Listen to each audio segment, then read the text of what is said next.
సత్యాగ్రహమై పదులుగా పద సంక్షేమం కూర్చే సేవా గుణమై అదనుగా పద ఏ పిడుగుకు బెదరని సాహస యోధుడివై పద తెరమరుగులో నిలవని వేకువ సూర్యుడివై పద ఏ చెంగు కొంకు లేని జన సైనికుడై పద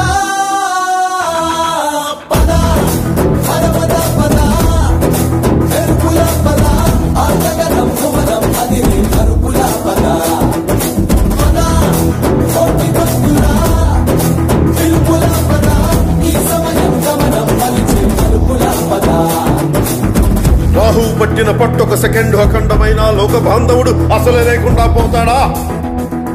మూర్ఖుడు గడియారంలో ముళ్ళు కదలనీకుంటే ధనాగమనం అంతటితో తలకిందైపోతుందా? కుటిలాత్మల కూటమికి ఒక త్రుటి కాలం ధ్యేయమొస్తే విశ్వ సృష్టి పరిణామం విచ్ఛిన్నమవుతుందా? ధనుజు లోకమేకంగా దారి కట్టంగా నిలుచుంటే నరజాతి ప్రస్థానం పరిసమాప్తమవుతుందా?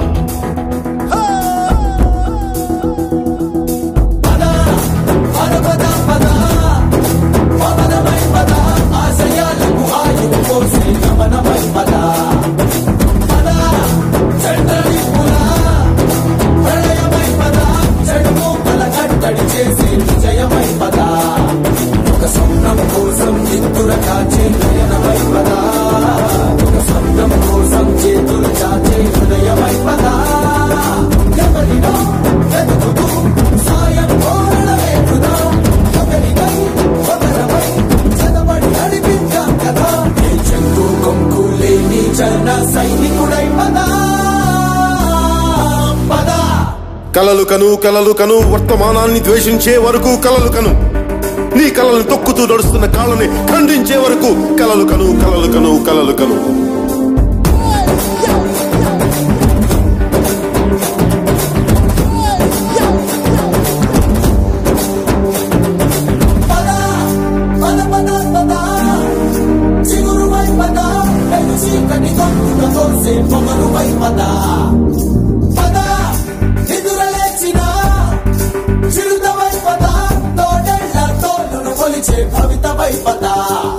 మన పల్లె అంతో ఎంతో ఎంతో మార్పు జరగదా, మరి నువ్వు నేను కాదనుకుంటే తీరదే కదా.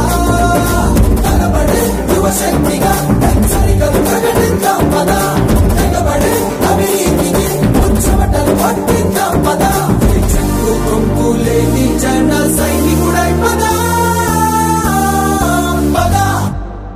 సూర్యుడి నుంచి సూర్యుడికి 24 గంటల దూరం, మనిషి నుంచి మనిషికి 2 గుండెలే దూరం. అడుగు గ్రామం నుంచి సంగ్రామానికి ఎన్ని తుపాకుల దూరం అని. అడుగు గ్రామం నుంచి సంగ్రామానికి ఎన్ని తుపాకుల దూరం అని.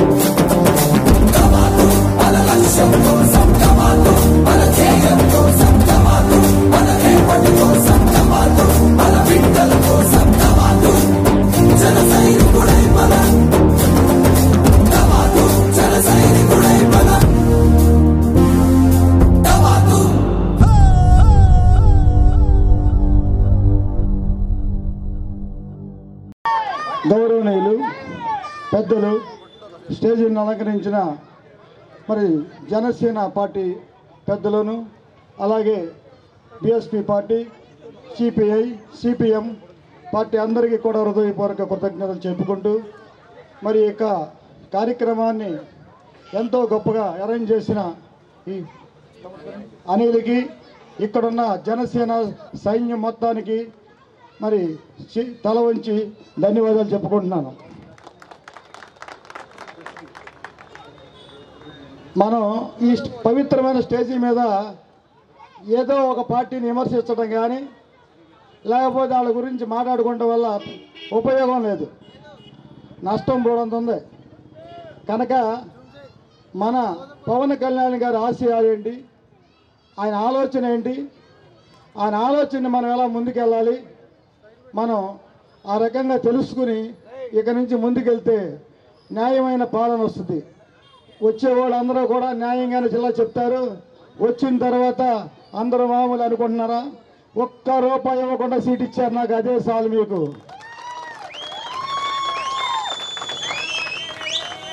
సీటు కావాలంటే ఎన్ని లక్షలు ఉన్నాయి మీ దగ్గర, ఎన్ని కోట్లు ఉన్నాయి మీ దగ్గర, ఎన్ని కోట్లు ఖర్చు పెట్టగలని అడుగుతారు.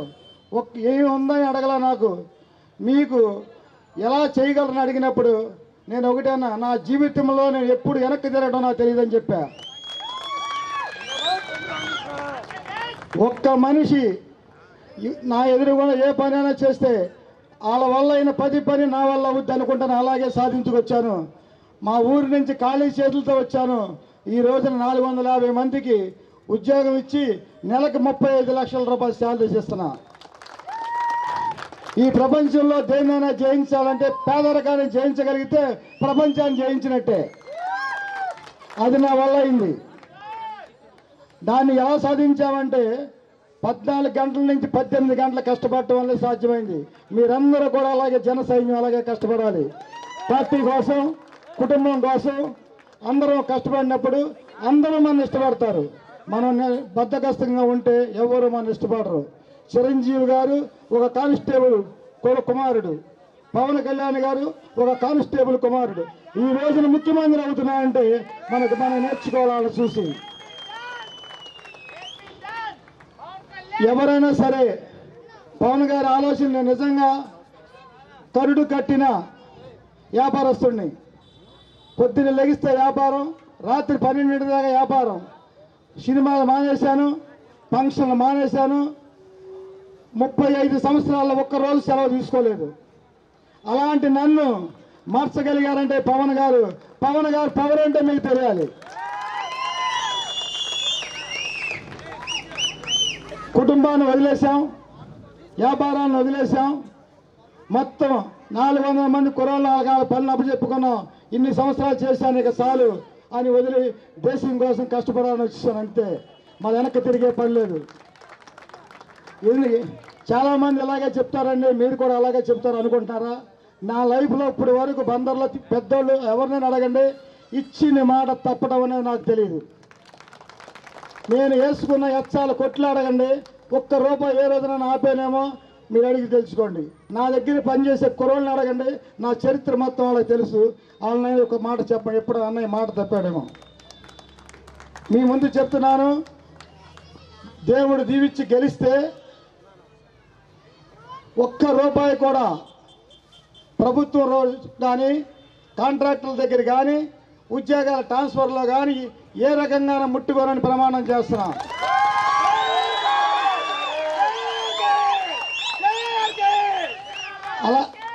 అలాగే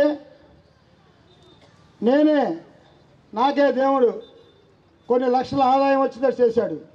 నేను పడుకున్నా కూడా కొన్ని లక్షలు వస్తాయి. అలానే ప్లాన్ చేసుకున్నాను.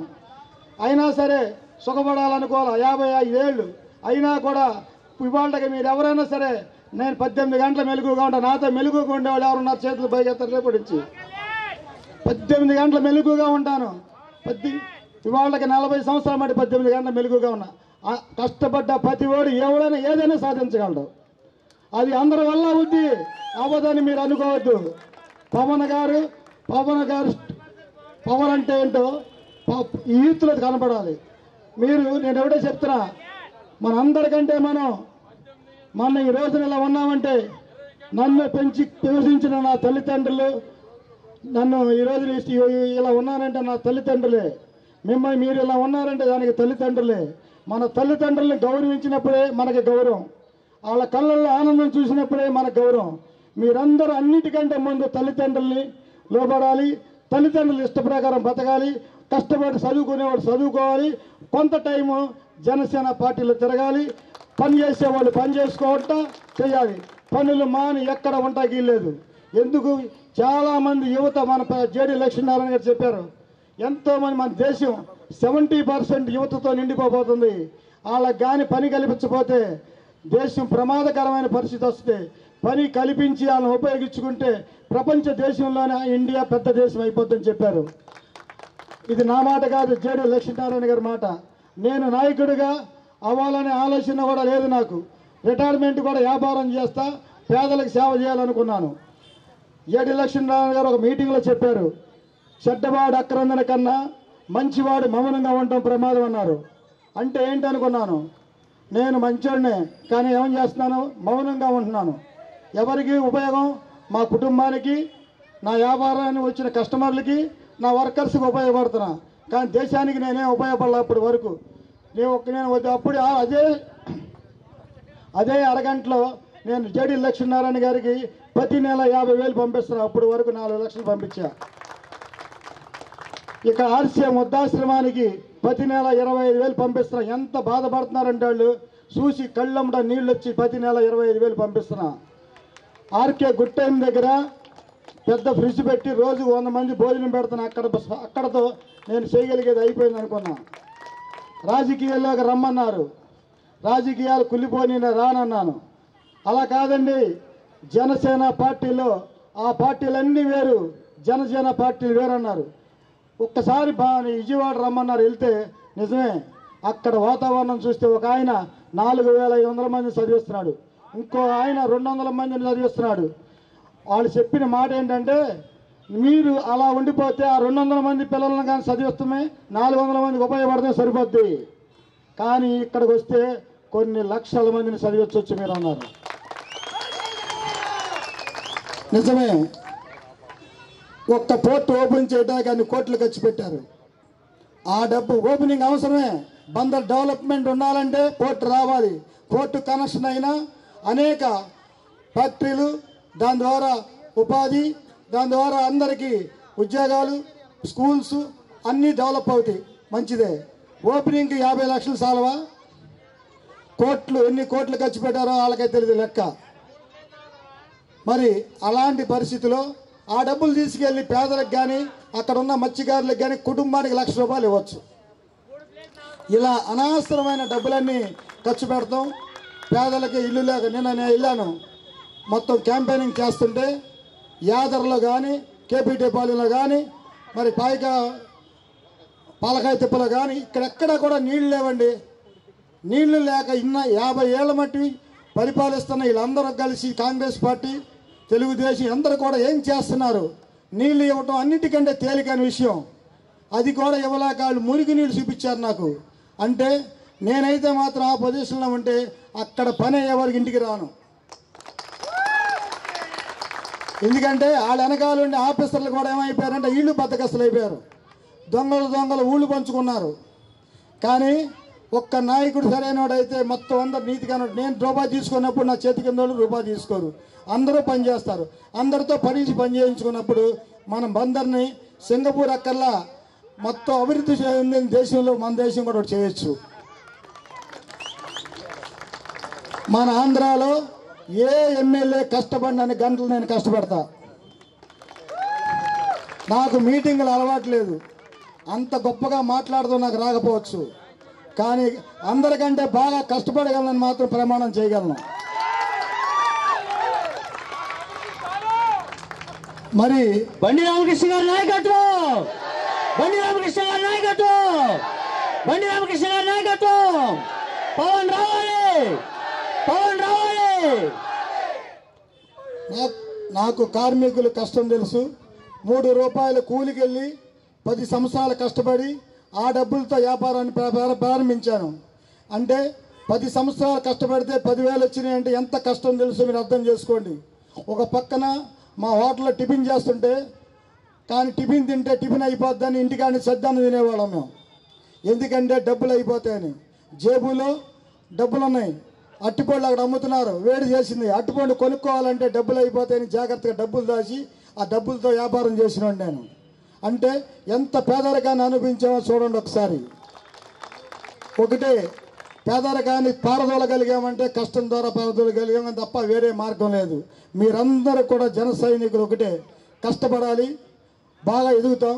ఎదిగిన తర్వాత ఒదిగి ఉండాలి, అందరితో కలిసి ఉండాలి.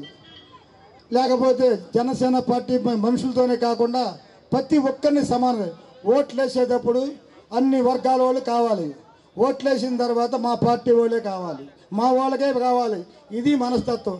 అలానే ఉండనని నా జీవితంలో ఎవరికి ప్రతి మనిషికి సమానంగా చూస్తానని వాగ్దానం చేస్తున్నా. బండి రామకృష్ణ గారి నాయకత్వం. భారత మాతాకి. నాయకత్వం.